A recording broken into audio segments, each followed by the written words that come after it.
The beautiful Central California coast, the scene of the 1988 Firestone United States Collegiate Cycling Association National Road Championships. Hello and welcome. My name is Jeff Lemon, and I will be your host for the next 2 days of racing in this first ever national event. Joining me in our coverage of the road race, team time trial, and criterium, the three grueling events that will determine this year's national champions, are Jeff Reynolds, the race promoter, and Jeb Thornburg, the event director. Good afternoon, gentlemen. Good afternoon. Jeff, let's start with you. As race promoter, what goes into an event of this size? Well, an awful lot. We had to get the financial backing and organize the races and the media coverage, not to mention transporting, feeding, and housing everybody. Jeb, just how many participants will there be? Well, Jeff, just this afternoon we've had 200 racers from over 40 colleges sign in. I think the competition is going to be really good. We have plenty of good racing action ahead, but I hope there's not a shortage of beds. And as those racers look for those beds tonight, we know they'll sleep, but will they rest?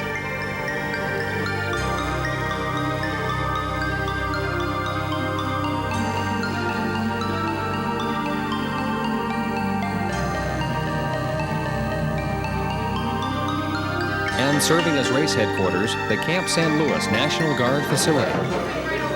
Joining us on the morning of the road race are the Vice President of the United States Cycling Federation and the President of the Collegiate Association, both conference directors themselves.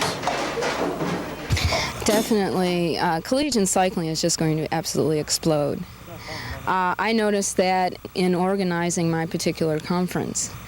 All I had to do basically was get a couple of schools together, and people just came out of the woodwork. They want to play, they want to participate, they want to compete. There's a strong contingent here from my conference, the Eastern Collegiate Cycling Federation, which basically runs from North Carolina to Maine and from the Appalachian Ridge to the ocean. And the Texans are here, and the California teams, and the Northwest is here, so and the Southwest, Arizona and New Mexico. So we've got a real strong geographic representation here with a lot of teams, and it's going to be interesting. Women have traditionally done very well in international competition for us. A lot of the girls on the national team have come up through the collegiate ranks, Catherine Tobin being one. It's tough for a kid to go to school full-time and to put in the hours that are required to train for cycling. Cycling is a training-intensive sport. So these kids represent a lot of dedication to athletics that you don't see in other, what I would consider to be more simple athletic endeavors. Well, I don't know about the rest of these people, but those of us from the East, I've said to a couple people, this is the first time I've seen the sun since October. We've been racing all spring in the rain and sleet and hail and what have you. And I just hope our people can resist the beach and show up for the race. This California life.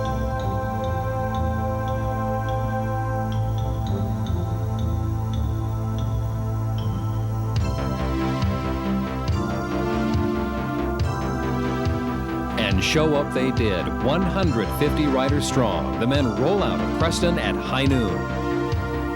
And as if knowing no fear, the men from the University of Massachusetts launch the first attack just moments after the start.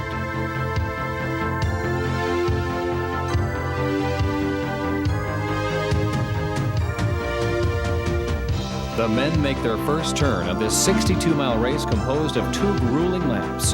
This is the flattest part of the course, but the pace will be fast as these unfamiliar riders begin to test one another's desire to win. And as the day heats up, food and drink become an early necessity. Luckily, there are 2 feed zones on each lap to refuel these riders and their jersey pockets. But before those feeds lie many miles of flat-out racing. The pack is still large, but will splinter as they reach the mountains, a natural selection of who would be first.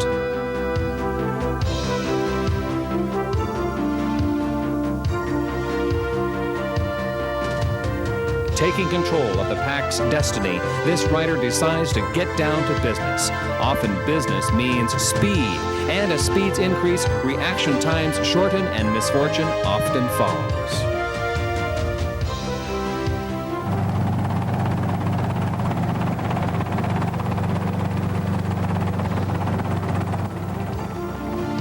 Down, but not out, number 163 will continue. Anxious to take advantage of anyone's misfortune, the pack speeds ahead, closing the gap between themselves and Peter Vollers, who has led early on in an effort to let others know that he would be content to win. But the thundering pack waits for no man, as Peter Vollers from UMass is reeled in.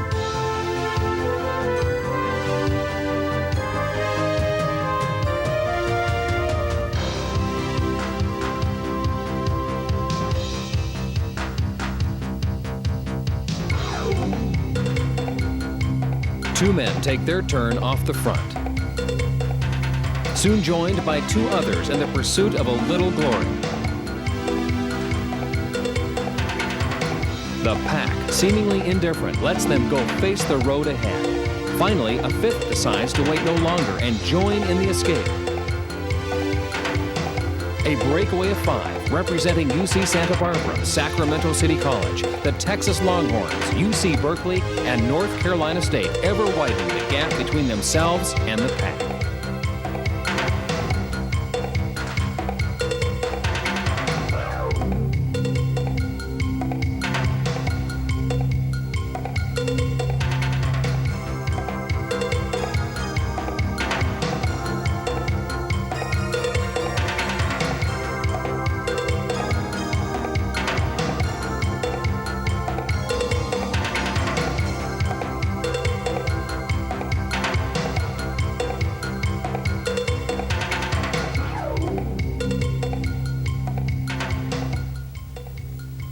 The group of 5 are riding hard to make good their escape, and their distance from the pack remains.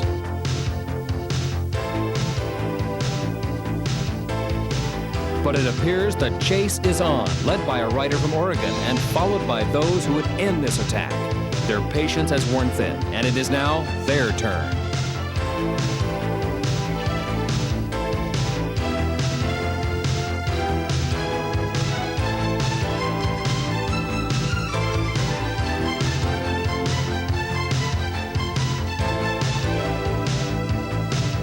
The man in blue, Vincent G. from Sacramento City College, loses faith in his comrades ahead and is absorbed by the chase.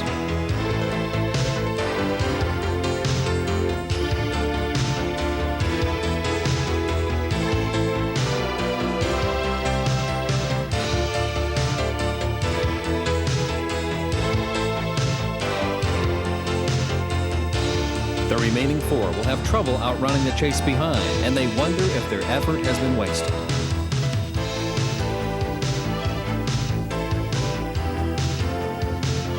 They are caught, but it was fun while it lasted, wasn't it? Resting momentarily, the pack soon realizes it has allowed 6 more to escape. Ted Anderson from the Soviet Union, or does that CCCP stand for Colorado College Cycling Person, will lead in the pursuit of the new group of 6.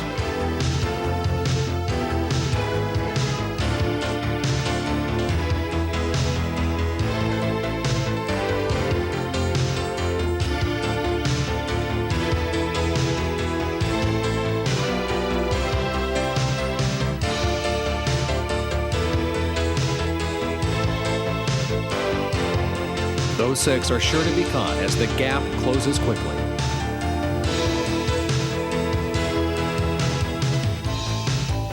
Pseudo teammates from Colorado College and CU Boulder now try their hand at leaving the rest behind. Those behind willing to let them go as just another attack.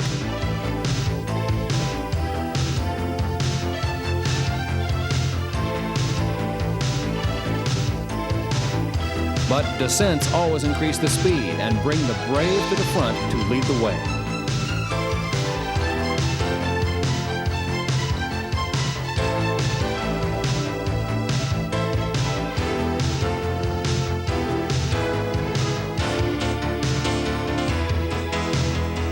And as they make the turn onto Highway 58 toward the mountains, 2 men remain off the front. Number 101, John Stenner, and number 125, Pete Swenson.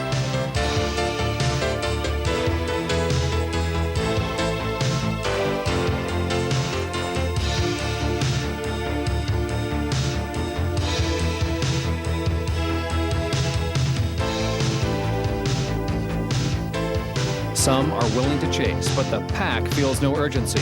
Let the two riders enjoy the pain of riding alone a little longer.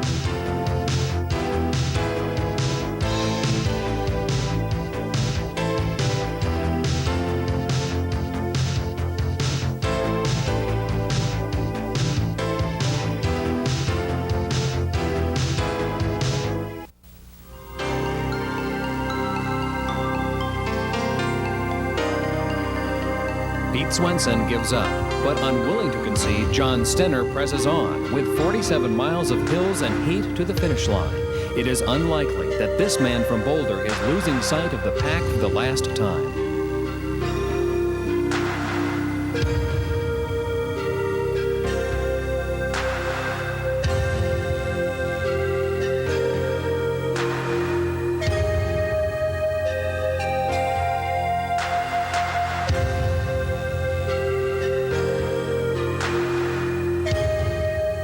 The first feed zone is a welcome sight as the temperature surpasses the century mark. The feeders look on and wonder how far behind is the pack.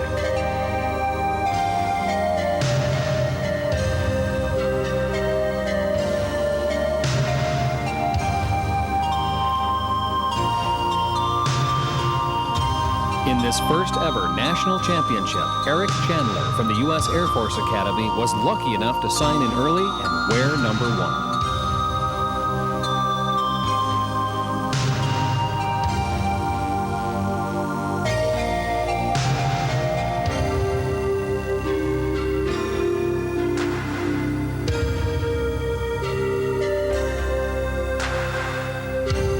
Out in front, John Stenner, wearing number 101, is a senior at CU Boulder and is a Category 1 USCF racer, well equipped for this present challenge. Perhaps the pack behind does not realize the scale of his credentials.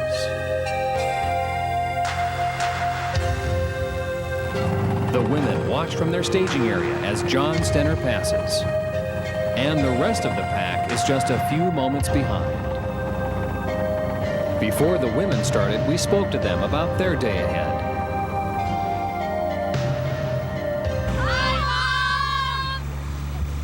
UNH, New Hampshire.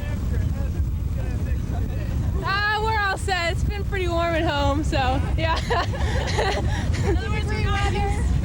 Just a little snow. Yeah, we're used to being hotter. Like 110 degrees this past week. IUP! Pennsylvania. Indiana University of Pennsylvania. UCSD. Oh yeah, we're from like the flattest coast ever. This is all new for us.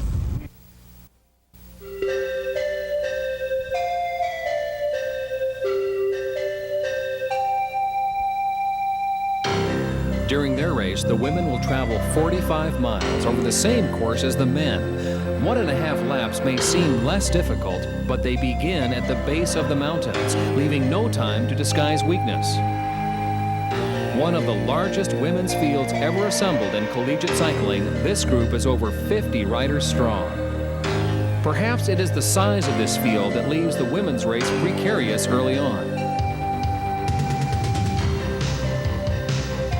John Stenner, still out in front of the men's race, thankfully receives cool relief from the second feed zone and then speeds toward the first actual points of the race, those of the mountain green. With more urgency, the pack will pursue those points as well.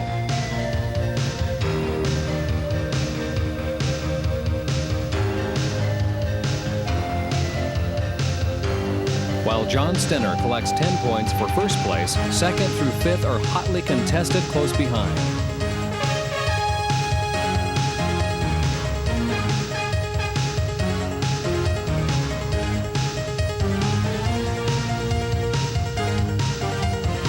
And picking up 8 points for second, David Wyman of North Carolina State, closely followed by Kurt Walters of CU Boulder, receiving 6 points for third place.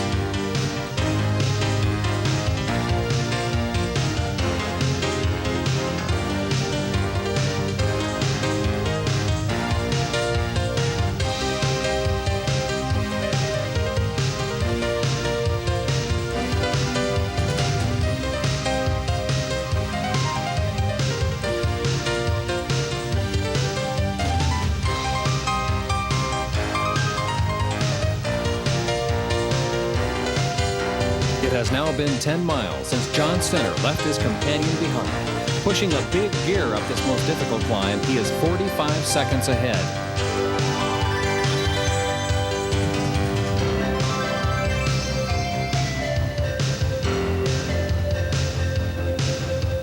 Pursuing John up the most treacherous part of the course, a 2-mile climb with a near constant succession of switchbacks. This is the first real test of one another's ability. 130 riders strong at the bottom. How many will be left at the top?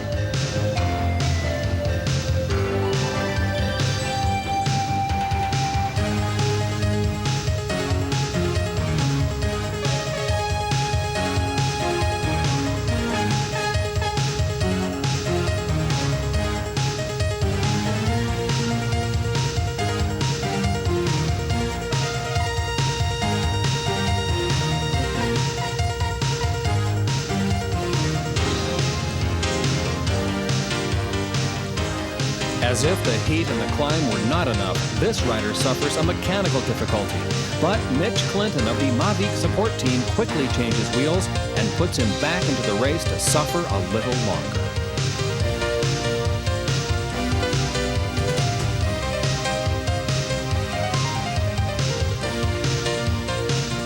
And for some, the climb alone is proving to be just too much.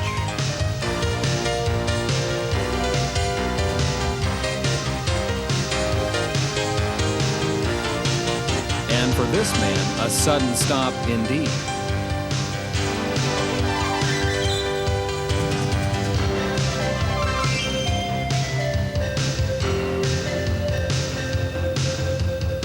Over the top, but miles behind, at least these three can go on together.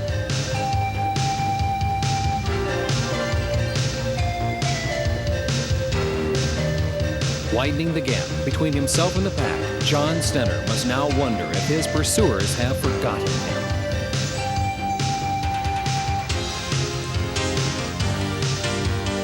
With nearly 1 lap complete, he must now search inside of himself for the strength to go on alone. His solitude provides plenty of time to contemplate fatigue or plenty of time to contemplate victory.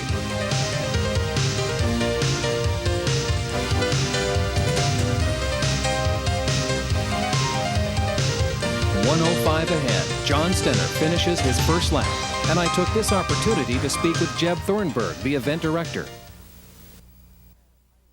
I understand that this has been a highly competitive race as well. Yes, very much so. This is the best of the best for collegiate cyclists, and they've been battling it out there. All in all, a very exciting event here in the heat of Creston, California, on the Central California coast.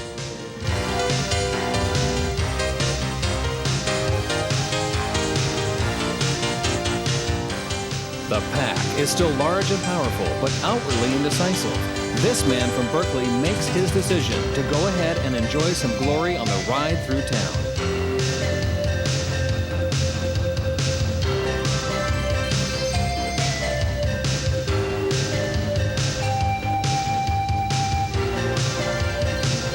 As the men's pack completes its first lap, let's join the women on the climb.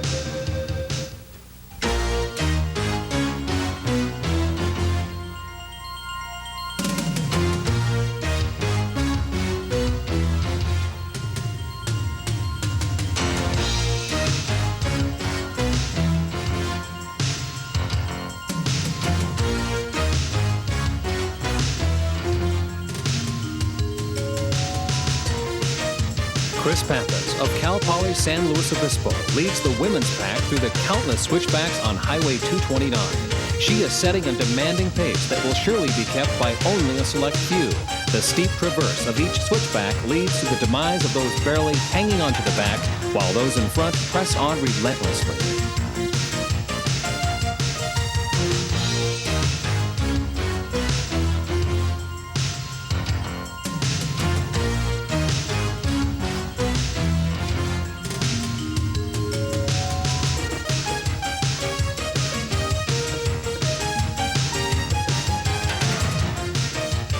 Over the top, Heather Shepard of UC Berkeley takes control for the high-speed descent.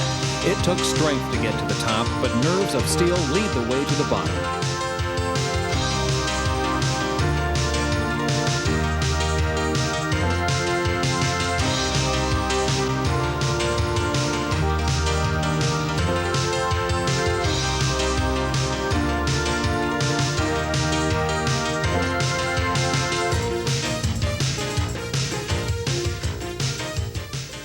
Joining me now, Mark Berghofer, one of the riders in today's race from the University of Colorado. Good afternoon, Mark. Hi. Mark, can you share with us what happened? Why did you have to drop out? There's what's called a hill preem, where there's points awarded to the winner of a certain hill, which of course favors the stronger climbers and sprinters. And when people go up there, the pack accelerates very much, at which point I'm usually good in these on the hills, but I was accelerating through the back of the pack, slaloming through riders all the way back along with a few others. Right there, I just had no more go power at all and finished the rest of the lap, but I started getting dizzy. I went off the road at one point at about 30 miles an hour and had to hop a hole. Decided it's not worth it safety-wise. But you're doing okay now.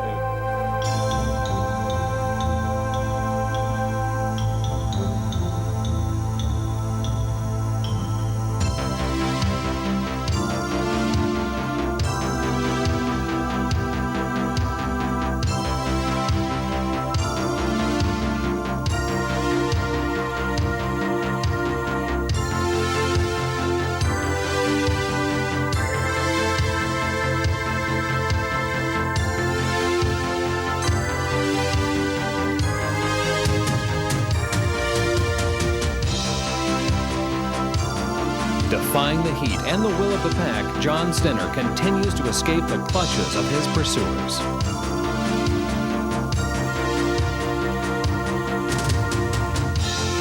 These pursuers could be a powerful posse chasing a wanted man, but still unable to organize, it appears John Stenner might just remain free.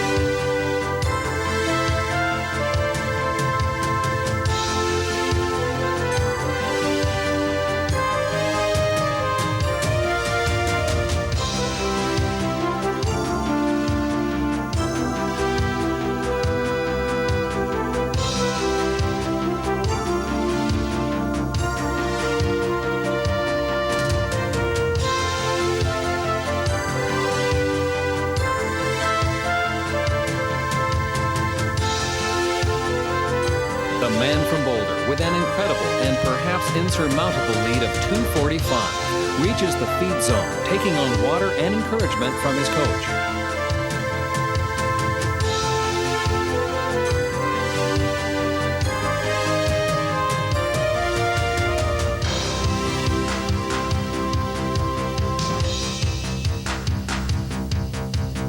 As the pack fights its way through the feed zone in a state of disrepair, many miss the nourishment they so desperately need. They are angry for allowing John Stenner to open such a large gap. Can they motivate themselves for the chase? The list of casualties is long in the women's race. A group of 5 leads a chase group of 8, followed by only a few stragglers. There is no shame in quitting this race, for the heat favors no one this day. For those that carry on and succeed lies the praise of the crowd and the envy of those who abandon.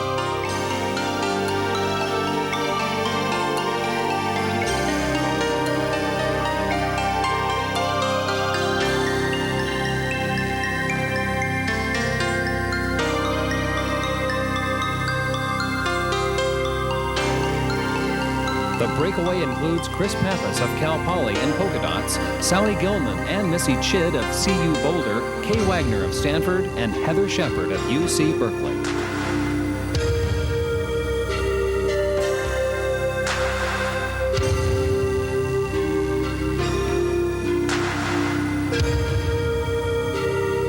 Once again, the feed is an all too welcome sight, but there are still 17 miles to the finish.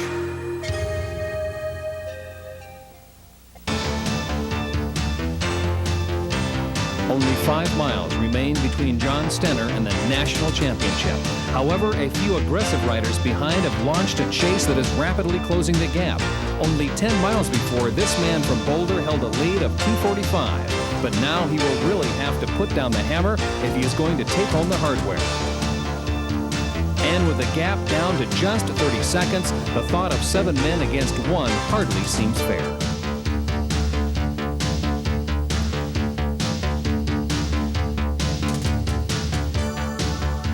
The remaining group of contenders at 1:30 are also chasing hard. The conclusion of this race is by no means settled. John Stenner looks back with dismay as he sees the chase group breathing down his neck. In the polka dots, Sheldon Smith of Cal Poly decides the time is now to put John Stenner to rest. It is he who releases the fury of 7 men. One last burst of speed to the finish line.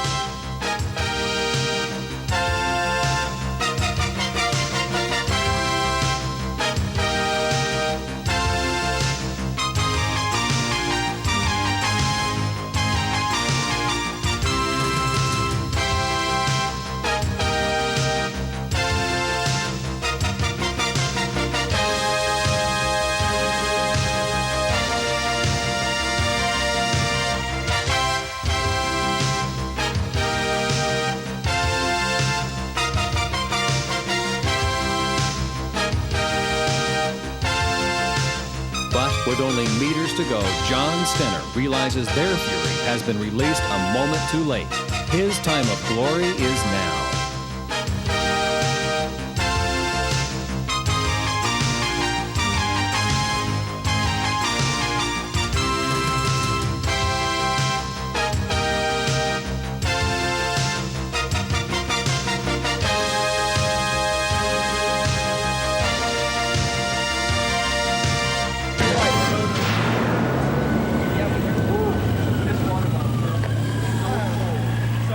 I knew that if I got into the hills without them catching me, that at that point they would give up and race for second. And then it was just a matter of pacing myself. Kyle! Is anybody up front?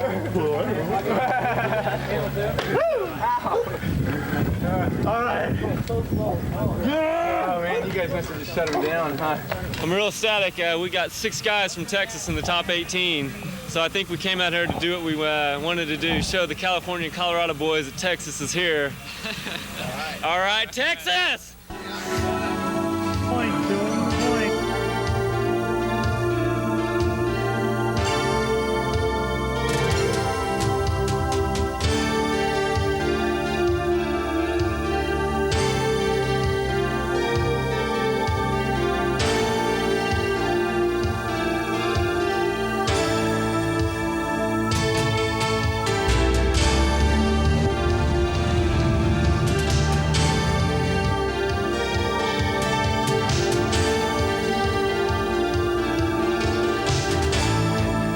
Still out on the road, battling the heat and the hills are the women. The final mountain preem is taken by Heather Shepard of Berkeley, followed by Sally Gilman of CU Boulder.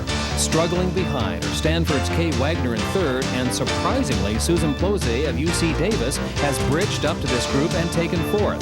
But what of the mountain goat of Cal Poly, Chris Pappas, who dictated a devastating pace early on? She is nowhere to be found, and we wonder what has befallen her.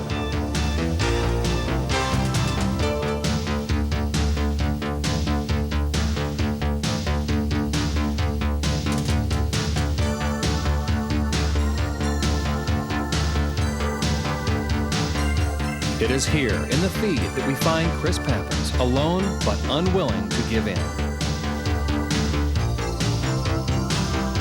The 4 remaining riders make the final turn onto the climb that will likely determine the winner. Climbing hard but remaining together, each has the desire and the strength to win.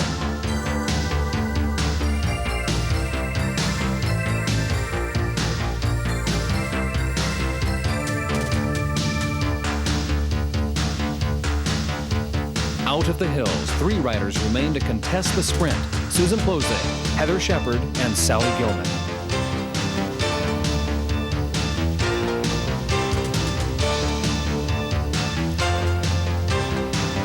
It is Heather Shepard on the right that edges out Susan Plose at the line. Kay Wagner captures 4th place, just moments behind. And the final group comes in, led by the powerful sprint of UC Santa Barbara's Kathy Rice. Let's take a look at another angle of that impressive sprint.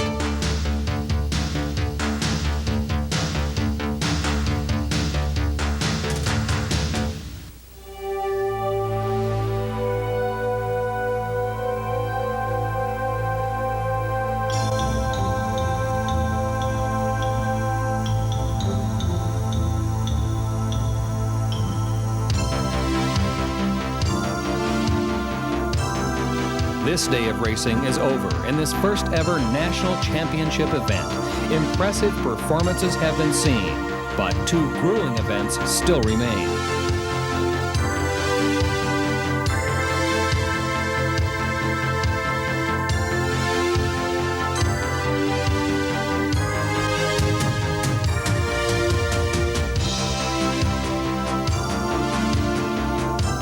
This evening, food and rest will be the highest priority, but time will surely be taken to share the stories of the day.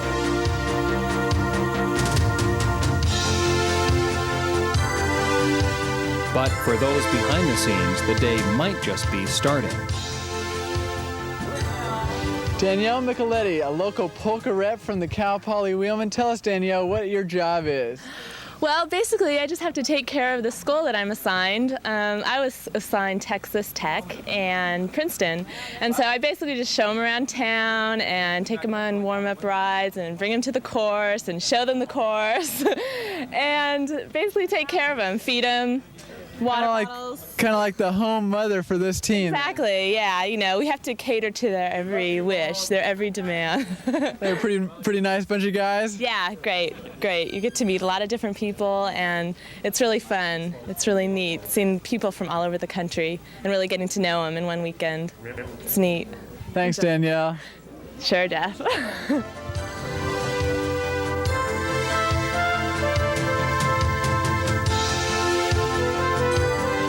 And as the day ends, the team standings are as follows.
The team time trials underway here as the 1988 Firestone USCCA National Road Championships continue here near San Luis Obispo.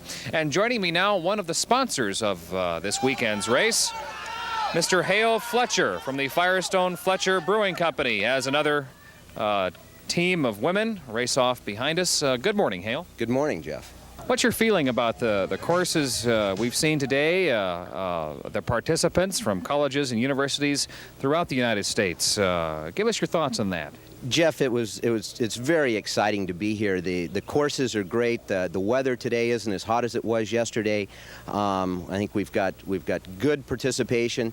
Thursday night, when all of the different universities arrived and I was there to greet them, it was really exhilarating to see young people from all over the United States, as far away as Maine, Penn State, University of Texas, my alma mater, showing up, and it's really an exciting event. I think we've really got something to look forward to.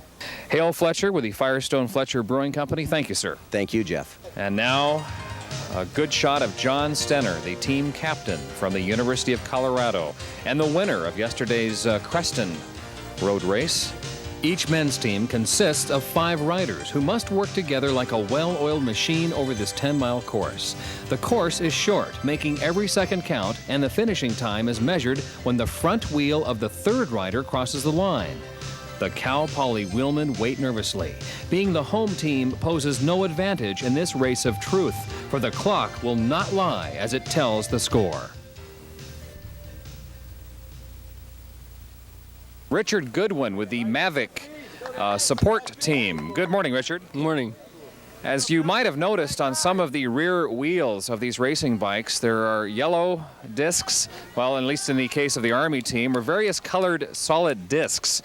Richard, can you explain just what those are and what their purpose is? To provide the greatest aerodynamic advantage possible. You notice that they're using them on the rear of the bicycle. What that does is the air comes around the front of the bicycle. It's in a turbulent stage towards the back of the bicycle, and that rear wheel not only is more aerodynamic, but it helps smooth out that turbulence and makes for a much faster bicycle. Thank you, Richard. Thank you.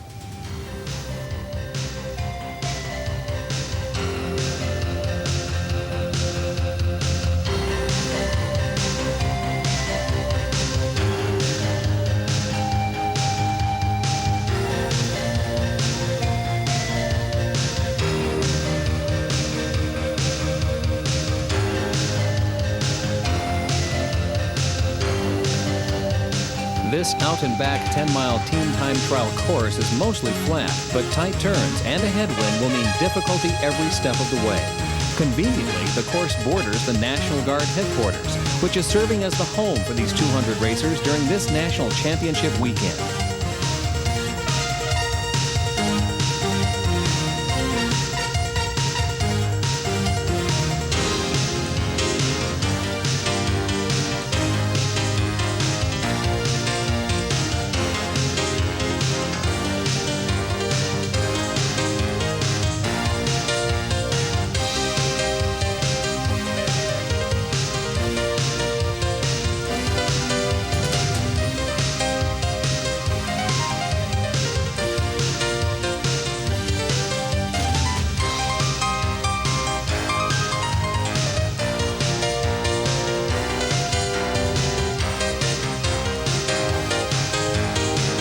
The women's teams consist of only 3 riders, with the front wheel of the second rider determining the finishing time.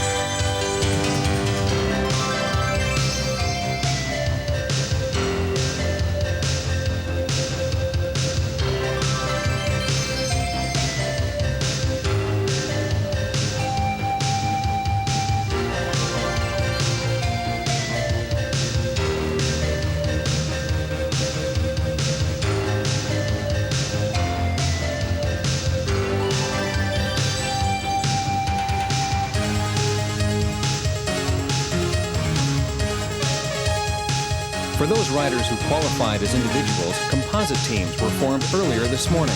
This impressive composite from the Southwest powered their high-tech machinery to the second fastest time of the day.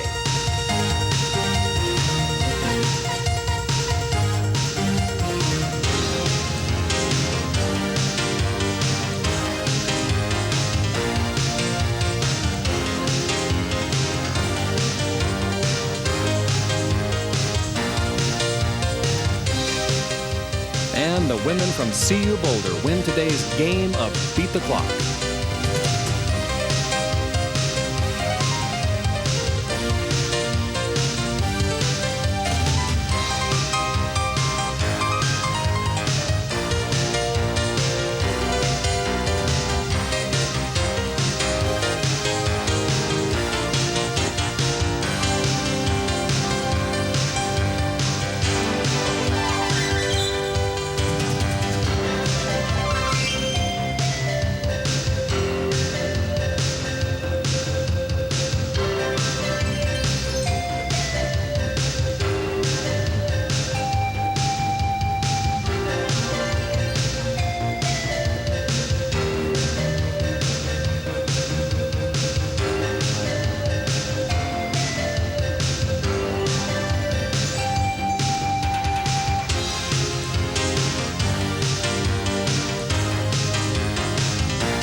Two races are now complete, but the highest speeds of the weekend will be reached in this afternoon's criteriums.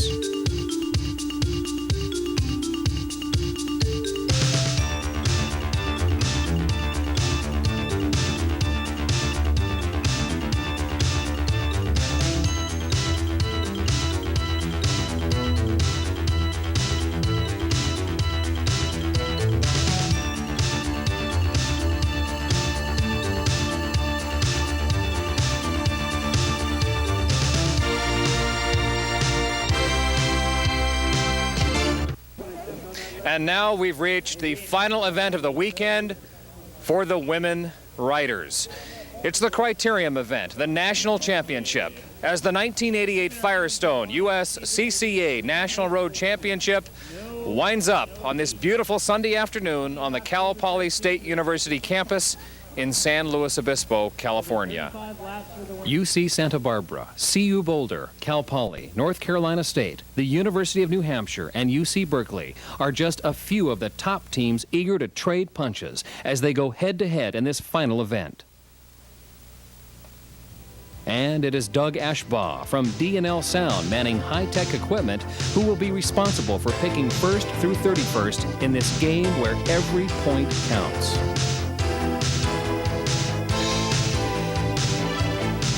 The women now begin their first lap of this 0.6-mile tight 5-corner course with a steep, winding climb thrown in for good measure.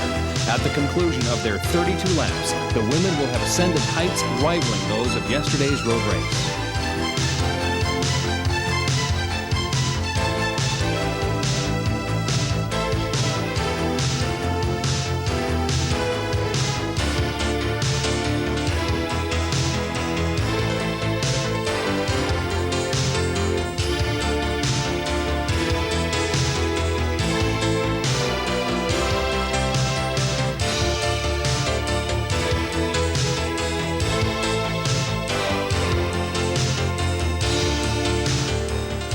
CU Boulder and UC Santa Barbara, the two powerhouses of the event thus far, soon make their presence known in this race as well.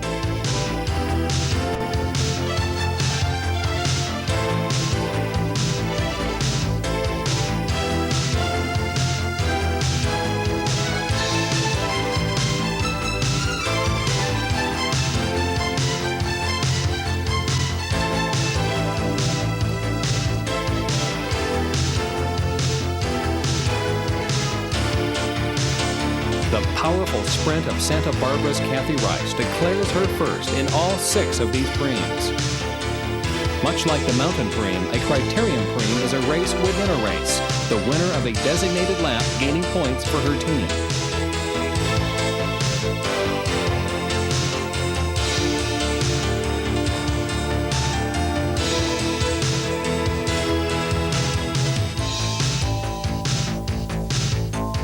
With 2 laps remaining, Kathy Rice and the other key players ride near the front, waiting for that opportune moment to make the winning move.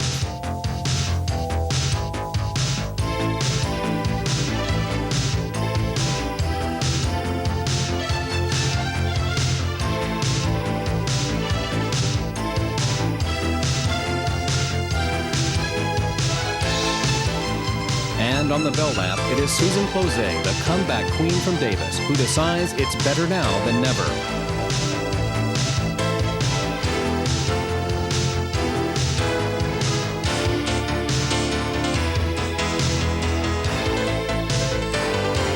But it appears in the backstretch that Heather Shepard of UC Berkeley has now taken control.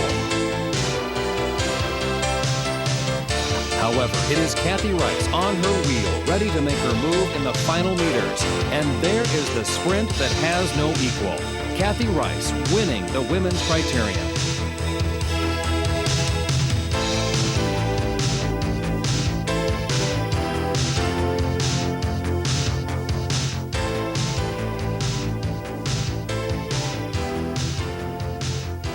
And joining us now here on the Cal Poly State University campus, Kathy Rice from the University of California at Santa Barbara, and the winner of the women's criterium event. Good afternoon, Kathy. Hi. Did you feel you had any difficult moments in this race? I would say around maybe the 20th lap I started to get tired because I was pulling a lot. And I sat back about 5th position for a while, for a couple laps. Kathy Rice with us here from the University of California at Santa Barbara and the winner of the women's criterium. Thank you, Kathy. Thank you. And congratulations. Sports magazine is available for free.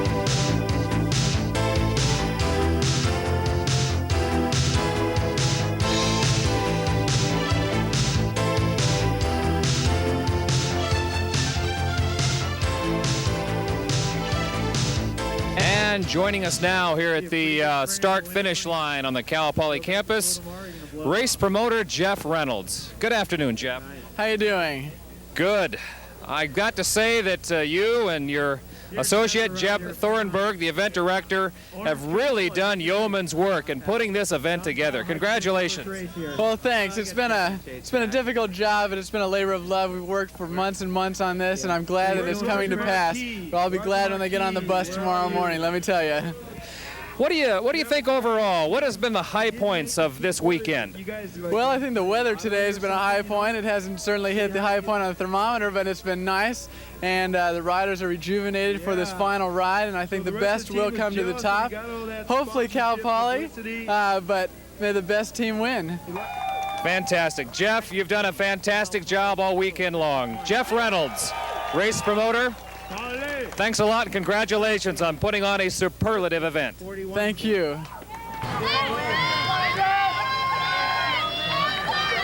Let's take time to mention our major sponsors. The Firestone Fletcher Brewing Company, proudly offering you Firestone Premium Malt Beverage. American Eagle Airlines, a proud affiliate of American Airlines. American Eagle, something special in your hometown. And the American Express card. Don't leave school without it. And we wish the men good luck as they begin the first of 40 laps.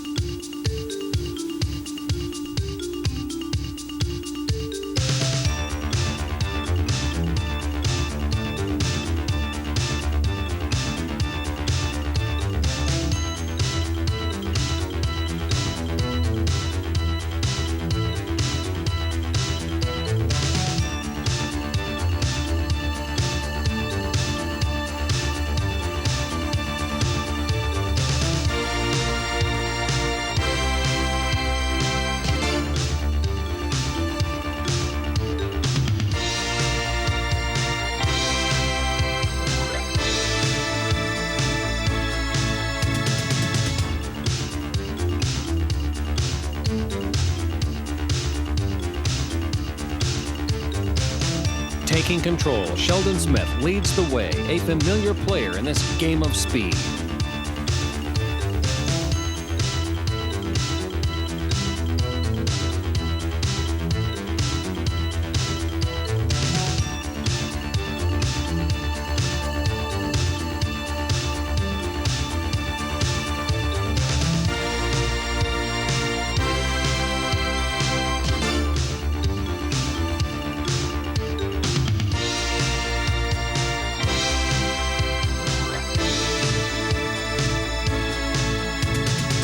Spare wheels awaiting their turn out on the road designate this as the Mavic Technical Support Pit Area, where all mechanical difficulties are serviced at top speed by professional mechanics.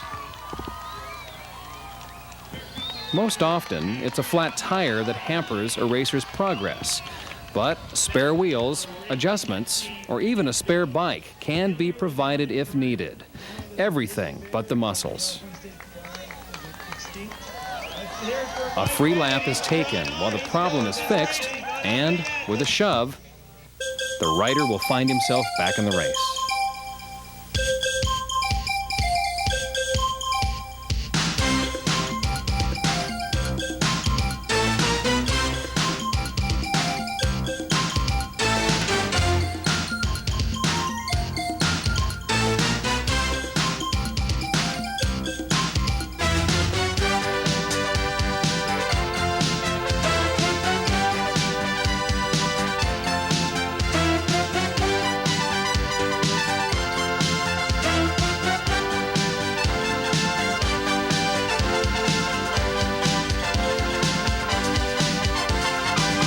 Out of turn 5, Chris Barstow from the University of New Hampshire rides hard and takes the preem from the local favorite.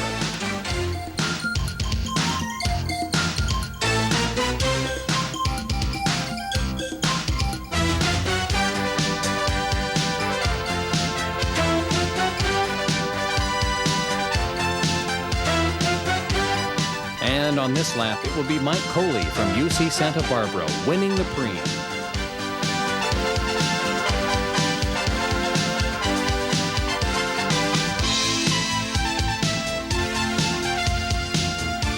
this time around, Carl Olson returns the favor and takes the preem for CU Boulder. Again, Carl Olson shows he is master of the preems. And we're now down to the final few laps in the men's criterium as we begin to wind up the 1988 Firestone USCCA National Road Championships.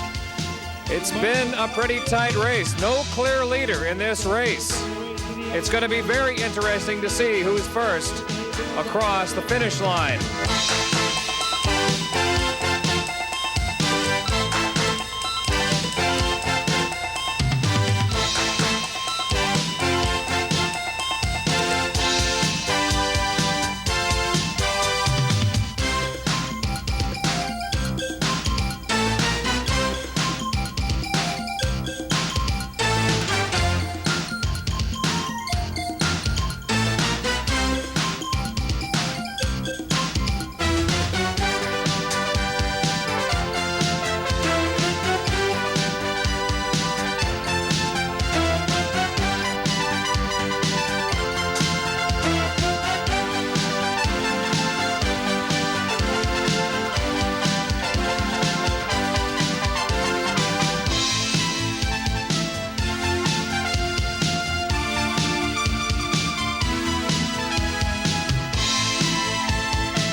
This is the Bell Lap, the last chance for glory in this 1988 National Championship.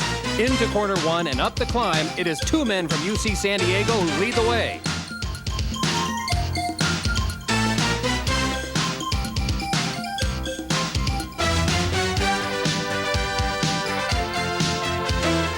It seems the backstretch has provided Brock Laporte of Stanford with the opportunity to take the wheel.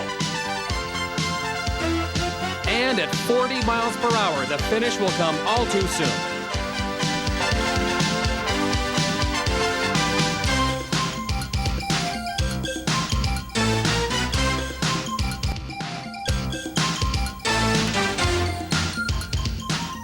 But it is Mark Weinman from UC San Diego with his hands in the air at the line.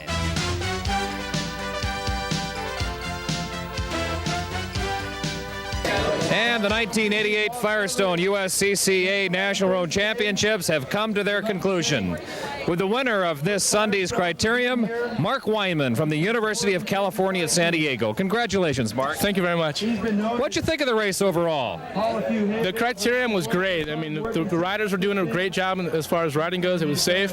The course was excellent. The weight, like I said before, is kind of, I mean, that kind of bothered me, but it bothered everybody else just as much. The road race it's a really good course. It was a little hot out there. I'm not a very good road racer anyway, so it didn't really matter for me. And the time trial I got a flat. I was kind of bummed about that. So the crit was our revenge. Out of curiosity, where did you place in yesterday's road race in Creston? Yesterday's road race in Creston, I didn't finish, so I wasn't quite up there. Well, you certainly turned that around today, Mark, and it must be a pretty good feeling because these are the top collegiate men racers in the United States. How do you feel about that? I'm pretty stoked. I wanted to win this thing pretty bad. Before we started, I was tired, but once we started riding, I wanted it so bad. I was ready to cry. I don't know, but I wanted it. It was great. Mark Weinman of the University of California at San Diego. Congratulations again, Mark. Thank you very much.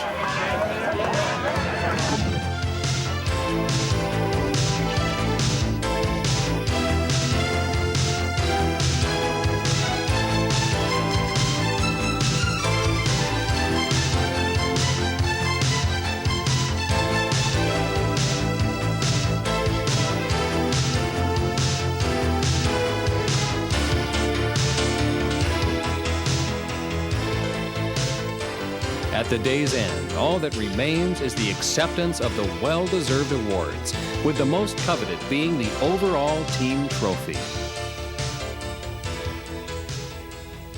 Overall Women's National Road Champion. The Women's Overall National Road Champion for 1988 from UC Berkeley, Heather Shepard. And the individual overall winner of the men's Omnium, the 1988 National Road Champion, Mark Edwards from Baylor University. All right. They are the road champions of 1988. From Santa Barbara, the Gauchos. UC Santa Barbara, National Road Champions, 1988. Here they come. 88 National Road Champions.